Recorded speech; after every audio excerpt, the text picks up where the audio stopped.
6 months of online dating, and my boyfriend absolutely refused to meet. I got suspicious, paid $50 to have a delivery drop off a little care package, and scope him out on the side. The guy came back sounding 100 years older. Sis, take brother's advice, delete him. The dude's short, beat up, leaning on a cane, looked maybe 60. I crashed right there on the spot, swung around and block and delete him. Deadbeat scammer, it's over. Next day at work the whole building buzzed. The under 30, iceberg CEO had been dumped. Reason given, he was too old and useless. I was happily chomping melonseed gossip when the CEO pinged me to his office, stared at my freshly painted crimson nails, and murmured, "This shade looks familiar." Before we go on, please subscribe and tell us in the comments where you're listening from. The delivery's call caught me cradling my phone, daydreaming my cyber boyfriend was some drop-dead gorgeous Adonis. Instead the guy dumped an ice bucket over my head. Not trying to scare you, but when that door opened I froze. Dude's got thin hair, face like a road map, and swear to God, north of 60 easy. Plus he's rocking a dragon head cane. You're young, don't chain yourself to some sunset romance. People swear you're after his social security check. My skull rang. I don't even remember hanging up. When I came to, my face was a floodplain. No wonder he dodged video calls and meetups, scared his dentures would fall out and terrify me. And all those fat Venmo transfers he loved to send, had he been raiding his coffin fund? That thought detonated my conscience. I sobbed harder. What am I, a con artist grifting a lonely pensioner? Sniffling, I opened iMessage, ready to refund every cent. The instant I unlocked my screen his bubble popped. Baby, got the afternoon latte, love it tilde. Nails done. Big bro will Venmo you for bubble tea, okay? Reading those lines turned my stomach upside down. I'd spent half a year calling some 60-year-old bro I wanted to rip my own tongue out. He kept texting, clueless, quiet, tired, Venmo transfer, $5 200. Treat yourself, don't wear out. A week ago I'd have snatched the cash and answered with kissy emojis. Now the money felt radioactive. Of course grandpa splurges, how many years has he got left, right? Furious and nauseous, I rejected the transfer and hammered the keyboard. Keep it. Never dreamed you were this pathetic, old liar. Stop poisoning my life, we're done. Sentence dispatched, I executed the block and delete routine in one flawless flow. Facing the blank chat, I stormed around the apartment chucking stuff. Gramps funded purse, trash. Gramps loaded gift card listed on resale. Gramps handcrafted air-cured sausage.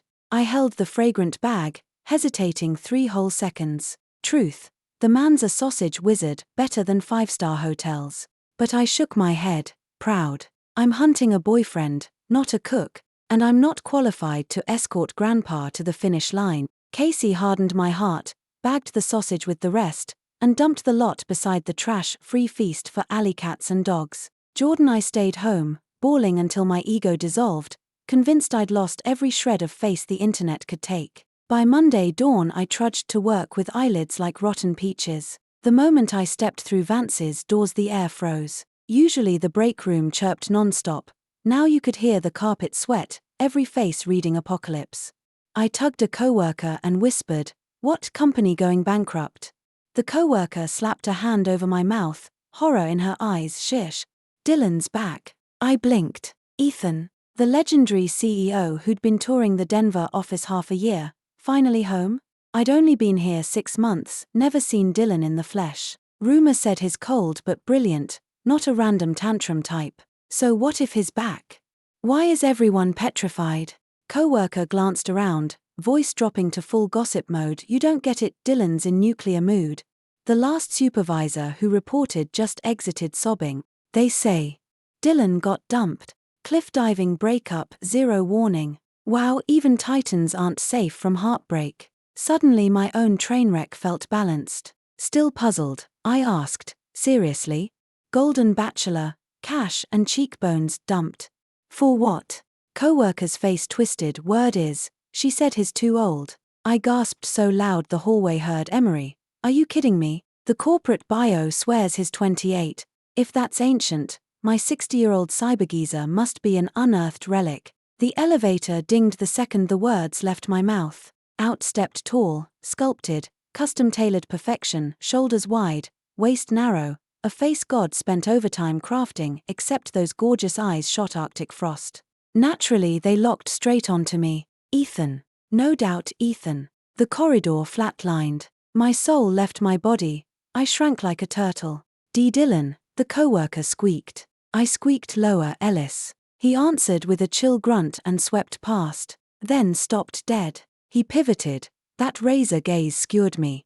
Which department? Brain. Blue screen. Team sprang to rescue Dylan, Luna from strategy, new hire. Ethan stayed silent, staring a full forensic second until my spine liquefied. Finally, Arctic verdict, send her to my office later, I'll assess the rookie's caliber. He strode off without a look back. Team patted my shoulder, sympathetic, relax. You know that project, FaceTime with the CEO is gold. Gold but this is sacrificial ram duty. But I didn't dare defy a direct order, so I clutched the folder and marched to the top floor executive. I stood outside the heavy door for 5 full minutes, oxygenating my lungs, before I finally knocked. Come in. The voice from inside could have chipped ice. I pushed the door and did my best to look brave. Dylan, I'm here to present my project. Ethan sat behind the massive desk, not even lifting his eyes. Talk. I swallowed and recited the PPT I'd memorized. After about 10 minutes my tongue felt like sandpaper, so I stopped. That's the overview, Dylan. The room sank into tomb-like silence. He flipped through my deck, expression unreadable. At last he looked up. Those dark irises pinned me. You're nervous? I nodded honestly. A little. Duh, who wouldn't be when facing a heartbroken devil fresh off a breakup? He didn't answer. Instead he tossed the folder onto the blotter. Go to hour and clear your desk. My brain exploded. Was I being fired? Blind panic rose. Tears almost followed. Could my luck suck any harder? Dumped on the romance front, now sacrificed on the corporate altar? I begged, voice cracking. Dylan, I know I'm not perfect, but I can improve. Please give me another chance, I really need this job. He ignored me, elegant fingers flying over the keyboard, probably drafting my pink slip email. I was toast. Unable to swallow the injustice, I muttered, Dylan, can you at least tell me what I did wrong? Let me die enlightened. His fingers stilled. He glanced at my bloodshot rabbit eyes, brow quirking, a trace of helplessness in his tone. Who said anything about firing you? I sniffed. Then why send me to hour? A faint chuff escaped him, there and gone. You stretched so little material so long and still kept it coherent. Buried in strategy is waste. Report to executive as my assistant. I blinked, sure I'd misheard. Ethan spun the monitor. There it was, an internal transfer notice. From strategy PN to executive assistant, rocket grade promotion. Wrap things up this morning. Check in here after lunch, he said. Any questions? I shook my head like a bobble doll, grinning like an idiot. None whatsoever. Avery. He gave a curt slid the folder toward me. Go pack. I bounded forward to grab it, only it wouldn't budge. Confused, I looked up. Ethan's hand pressed the file flat. His gaze locked on my nails, brows knitting, eyes suddenly strange. That manicure. He paused, hesitant. Looks familiar. My heart lurched. I yanked my hand back. Garish cardinal red talons with rhinestones, tacky, yes, but the cyber grandpa I'd dated had insisted red meant good fortune. Seeing them now only reminded me I'd been conned, and anger flared.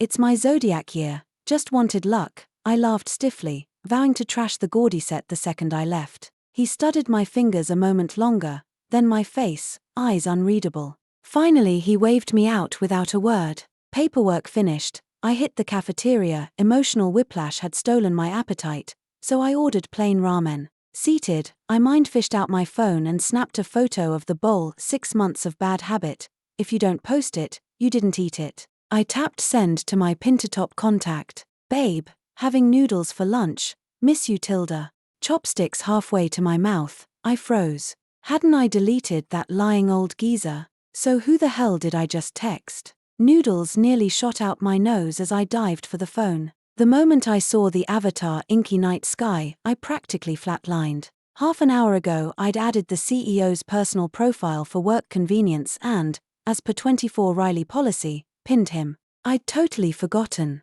I'm so dead. Whimpering, I tried to unsend. System prompt. Message over 2 minutes old, retraction impossible. I closed my eyes, ready for Armageddon. First morning in the new job and I'd already sexually harassed the boss, career over. Check please. While I debated resignation versus bridge jumping, the phone buzzed. Ethan had replied. Time stopped. On screen, 2 frosty words. Get in here. Clutching the phone, I trembled like a death row inmate. Mental excuse factory cranked out. Truth or dare? Wrong window. Phone virus. None sounded believable. Hauling my carcass, I shuffled to executive's door. Knock. Push. Eyes down, one smooth sequence. Dylan, you asked for me. Ethan reclined in his chair, twirling a fountain pen, eyes half-moon slits, smiling dangerously. Luna, his baritone dropped, playful yet lethal. How were the noodles? My scalp tingled. I forced a chuckle. Fine, I guess. Then, he leaned forward, aura crushing. Exactly how much did you miss me? My knees buckled. I almost kowtowed. Dylan, it's a huge misunderstanding. I babbled. I lost a game of truth or dare. With coworker, yeah, that's it. He cocked a brow. Oh. Names. I blanked. Who partners up at high noon when every desk warrior is inhaling lunch? He chuckled softly, tapped his screen a few times. My phone pinged. A Venmo transfer, $5,000 and change, landed in my inbox. Contact label. Buy yourself something good, don't wear yourself out. My pupils earthquaked. That familiar amount, that familiar note. This was the freaking money I'd returned to that old scammer yesterday. Even the punctuation was identical. I snapped my head up and stared at Ethan, eyes practically popping out. Ethan unhurriedly pocketed his phone, gaze landing on my crimson gel tips, voice cool. That manicure, $500, right? And that bag of air-cured sausage, seems I remember someone saying it was the best thing she'd ever eaten. So what? Think I'm too old? Think the crutches are lame? Think I'm a fraud? With every sentence his face darkened another shade. By the end he was almost gnashing. Luna, nice move, block and delete me, then toss my sausage. My brain went boom, totally detonated. That husky voice, thinning hair, face full of wrinkles, dragon-head cane, 60-something geezer, was actually this broad-shouldered, narrow-hipped, leg-spreading hunk of a CEO Ethan? The world had turned surreal. And no. I felt my tongue tie itself. But delivery swore, said you were over 60. Ethan inhaled like he was reliving something mortifying. He pinched the bridge of his nose and growled, that day I had a fresh ski fracture, healing at home. Grandpa dropped by, and when delivery knocked, the old man opened the door. Me. Then, the cane. I had a broken leg, using crutches a crime? Ethan shot me a frosty look. As for thinning hair and wrinkles, that's my grandfather. My jaw unhinged, I felt it hit the floor. Help. Because a nearsighted delivery boy, I'd dumped an A-plus billionaire, called him a geriatric con, returned his cash, and ultimate sin, trashed a priceless bag of artisanal sausage. I wanted to time warp to yesterday and slap myself twice.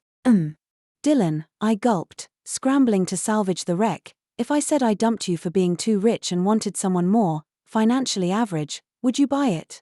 Ethan snorted. Do I look like an idiot? Nope. I glanced at his ice mask face and thought, I'm cooked, absolutely chilled. Boyfriend gone, job next on the chopping block. I stood there slumped, awaiting sentencing. Ethan studied me a moment, then barked, phone. I handed it over like a lamb. He keyed in my passcode, don't ask, online dating confession months ago, opened iMessage, unblocked his old Breeze alt, and right in front of me, changed the contact label to creditor. Phone tossed back. Starting today you're my personal assistant, Ethan reclined, every inch the evil capitalist. When the debt's cleared, you're free. I hugged my phone, squeaking, but, what do I owe? I'd returned the money. Ethan flicked a gaze toward the trash. That sausage, hand-cured by Grandpa, no price on earth.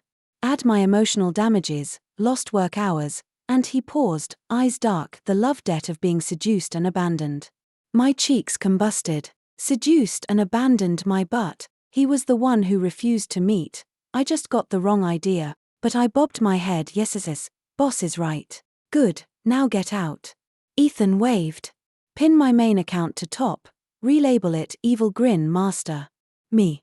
Pervert. I cursed him 100 times, then obeyed like a coward. Hey, nobody fights money. Executive assistant salary is double strategies. For filthy lucre I'd call him forefather, let alone master.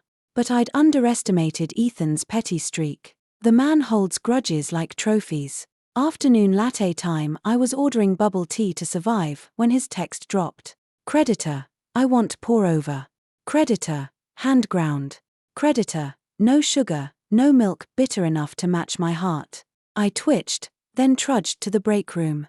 30 minutes of grinding later, I delivered a cup of black sludge. Ethan sipped, frowned, too bitter. I fake smiled. Isn't that the flavor of your broken heart, Dylan? He set it down, half smiling, but seeing you cheers me up. Go add 2 sugars. Me, fine, CEO equals king. I added sugar. Returned too hot. Let it cool. Deep breath. Murder is illegal. That afternoon I spun like a top. Fetch files, book restaurants, hunt for a specific brand of fountain pen ink. Worst, just before quitting time he dumped a brick of receipts. Expense reports taped, on my desk by tomorrow morning. I blinked at the mountain. Dylan, it's after hours. He checked his watch. Really? Funny, somebody once said she loved staying late with Big Bro so he wouldn't die of loneliness. I nearly coughed blood. That was back when I thought you were a fragile senior citizen. Not willing. Quinn, then Doc Pay? Willing. Absolutely willing. I beamed a tear smile. Overtime with Dylan is my karmic reward. Ethan nodded, satisfied. Excellent attitude. Keep it up. He threw on his coat and strutted out, leaving me alone with a tear-soaked stack of receipts. Ethan, you utter bastard. This living hell lasted a full week. The entire Vance knew I'd offended the CEO. Co-workers who used to swap memes now detour like I'm typhoid. Their eyes say, here walks tomorrow's severed head exhibit. Only I knew this wasn't offending the boss at all. It was plain and simple debt collection by my creditor. Friday night, I was all set to greet a blissful Sam when Ethan's iMessage popped up again. Master, Ethan tomorrow, 9 a.m. My place. My hand jerked. The phone almost smashed into my face. Go to his place. One man, one woman, what does he think he's going to do? I answered with shaking thumbs. Dylan, that doesn't sound appropriate. Sam is a legally protected day of rest. Master, Ethan overtime at triple pay. Me, got it. Drop me the pin and I'll be there on the dot. No choice, the man was simply paying too much. Next morning, I followed the pin and arrived at the Meridian high-rise Ethan called home. The second I stepped inside, the stark minimalist decor gave me chills. The apartment matched the man, nothing but handsome lines, zero warmth. Ethan wore grey sweats, hair UN-styled and flopping over his forehead, less ruthless CEO, more college senior. If you could ignore the crutch in his hand. Dylan, that leg still isn't better. I stared at the brace, guilt fluttering. After all, while he was injured I'd called him a useless old geezer. He flicked me a cool glance. Thanks to someone, the rage nearly split the stitches. Another half-month of rehab. I shrank into my collar and said nothing. Stand there gawking. Go cook. He pointed toward the kitchen. I'm starving. I jabbed a finger at my nose. Me? Cook? I'd signed on as an assistant, not a nanny. Who else? He sounded perfectly reasonable.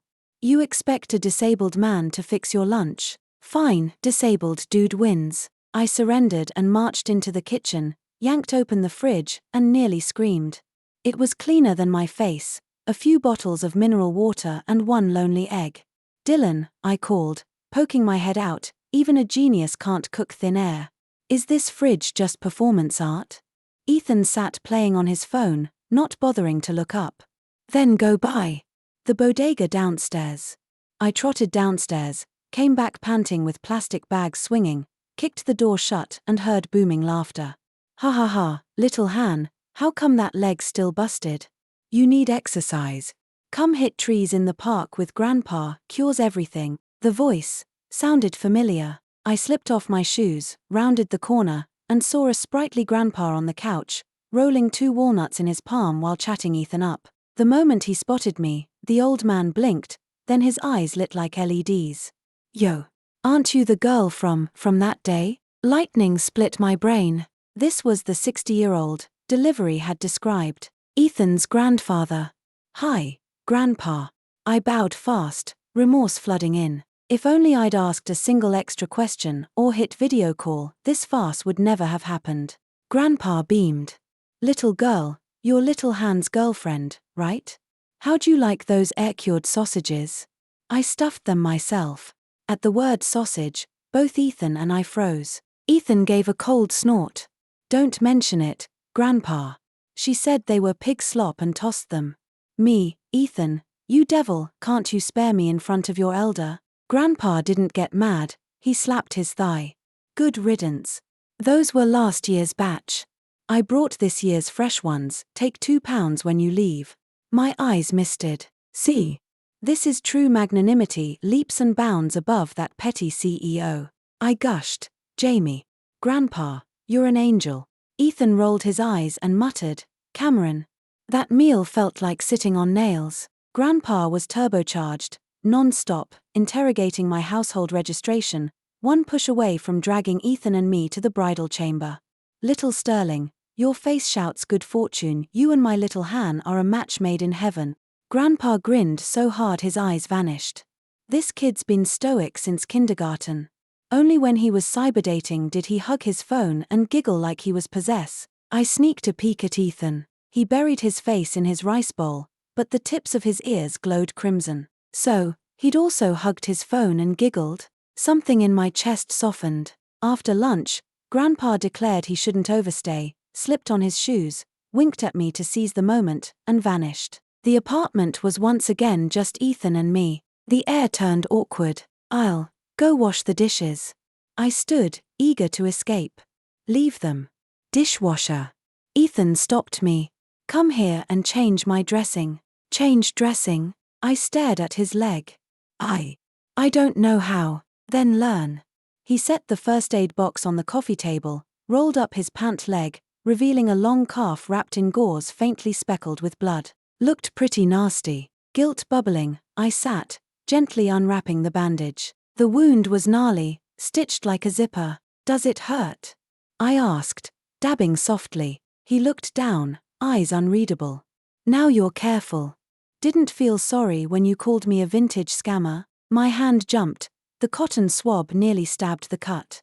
"It was a misunderstanding." I mumbled. "Who told you to stay off camera and act so mysterious?" I skipped video because the platform had just been acquired. My alt account was stress testing stability. "Never expected to meet a little dummy like you." He sighed, flicked my forehead. "Later I really wanted to meet, then the leg snapped. Figured I'd surprise you once I healed." Surprise turned into heart attack. I rubbed my forehead, but sweetness flooded my heart. "So that was the story. Then, are you still angry?" I lifted my gaze, testing. He stared back, suddenly leaning closer. That handsome face enlarged in my vision, warm mint-scented breath brushed my cheeks. My heart missed a beat. "Furious," he rasped. "So furious I want to gobble you clean." My face exploded crimson. What kind of hungry wolf line is this? Just as the air almost combusted, Ethan's phone rang. He frowned, answered. "Dylan, crisis. The big project, our partners pulling their funds." Panic pulsed through the speaker. Ethan's expression snapped back to ice-cold CEO mode. "I'll be Alex there." He hung up and glanced at the brace on his leg, then at me. "Help me up. We're going back to the office." That afternoon I discovered how mesmerizing Ethan could be when he was in full work mode. Crutches or not, injury or not, the instant he rolled into the boardroom the air changed and he commanded every inch of the space. The panicked VPs slowly found their backbone again under his calm, rapid-fire orders. I sat beside him, typing the minutes. Staring at the sharp line of his profile, I realized the guy who'd simply sent cash and called me baby online was nothing compared to the real Ethan sitting next to me. We worked past midnight before the crisis was temporarily solved. Everyone else collapsed in their chairs, But Ethan was still flipping files. "Dylan, take 5, I said, putting a mug of hot milk in front of him. "Do you still want that leg attached?" He kneaded the bridge of his nose, took a sip, then asked, "Luna, if I actually went bankrupt and turned into a penniless bum, would you still talk to me?" I blinked. What kind of CEO novel question was that? After a second I answered, "Honestly, depends, are you still this hot? If you keep the face, I might keep you. Go bald and wrinkled and, sorry, I'm shallow." Ethan burst out laughing. "Then for the sake of not being dumped, I'd better save both this face and this company." He set the mug down and looked straight at me. "Luna, let's start over. Come again." From cyberflirt to real-life couple, he said, lips curving. "Hi, I'm Ethan, 28, no criminal record, 5 properties in my name, bank balance, enough for you to burn through several lifetimes. Most important, I'm crazy about you." For a moment the Riverdale nightscape outside dimmed to grey. All I saw were those deep, earnest eyes. "Well." I reddened and stuck out my hand. "Hi, I'm Luna, 24. Main talent, living off rich boyfriends." He laced our fingers. "Approved." So Ethan and I became a couple, an underground one. Office romance is taboo, and he's the CEO. The last thing I needed was whispers about sleeping my way up. Casey began the most exhilarating covert operation of my life. At work we played cold CEO versus meek assistant. He barked, "Luna, this pour-over's cold, do it over." I bowed and scraped. "Right away, Dylan." "Alex." The instant his office door clicked shut the movie switched genres. He'd wrap his arms around my waist and whine, "Babe, was I too scary?" 2 kisses as apology. I'd roll my eyes. "Make it 3. The split personality routine was exhausting and addictive. Then the legendary ex who'd dumped Ethan showed up. A stunning, long-legged bombshell in 10-centimeter stilettos stormed executive. "Where's Ethan? Get him out here." Playing loyal assistant, I blocked her path. "Miss, Dylan is in a meeting." "No appointment, no entry." She looked me over and sneered. "An appointment? I'm his fiancé." "Fiancé?" Alarm bells rang in my skull. Cyberromance wasn't supposed to come with pre-installed rivals. Was two-timing part of the package? Before I could react she shoved past and barged into his office just as Ethan returned from the meeting, brows knitted tight. "Taylor, what are you doing here?" "Word is you've got a girlfriend," she said, arms crossed. "Let's see what cheap knockoff thinks she can outshine me." "None of your business," he snapped. "And stop claiming family ties. Our so-called engagement died centuries ago." "I still love you," she insisted, pointing at me. "So this is her. Mediocre. Total bargain bin vibe. Have you gone blind, Ethan?" "Oh, hell no, call me broke, but not ugly." And hitting on my man in front of me, I inhaled, about to detonate, when Ethan stepped between us. "Taylor, apologize." His voice was sub-zero. "She's my girlfriend and the future Mrs. Vance. Insult her again and I'll erase the Chen family from Riverdale, old friendship be damned." Silence swallowed the floor. Watching his broad back, I melted. So this is what being protected feels like, 10 out of 10, would recommend. Taylor's face turned green. She stomped off, sobbing. Ethan spun toward me, anxious. "You okay? Did she scare you?" I beamed. "Nope." That was Dylan at peak hotness. He exhaled, pinching my cheek. "Good, because I have to stay hot enough to keep you." After the showdown our secret was officially dead. The building exploded with gossip. OMG, Luna bagged Dylan. No wonder he tortured her, it was foreplay. Real-life CEO romance, goals. Overnight I graduated from doormat to the boss's better half. Co-workers who used to sneer now bowed and scraped, slipping me resumes and promotion pleas. Verdict: feels freaking fantastic. I still had real life to deal with. With nothing left to hide, I dragged Ethan to my hometown. When Mom saw him her eyes nearly popped. "Luna, that's the 60-year-old grandpa," she whispered. "You've kidnapped his grandson instead?" I almost laughed myself sick. "Mom, it's all a misunderstanding. This is my internet boyfriend." Ethan turned on the charm, flattering her, calling her auntie until she glowed, and cooked an entire feast under my supervision. She was ready to hand over the household register on the spot. That night we sat in the small yard, stargazing. "Luna," he said softly. "Yeah, thank you." "For what?" "For pitying the ugly old geezer and trying to return the money." That's when I knew this silly girl deserved a lifetime of protection. I teased, "And if I'd kept the cash?" He grinned, leaned in, and kissed me. "Then I'd have hunted you down and demanded repayment in kind." Thanks for listening. If you enjoyed the story, like and share it with friends. We'd love to hear your thoughts in the comments. Don't forget to subscribe for more tales. See you next time.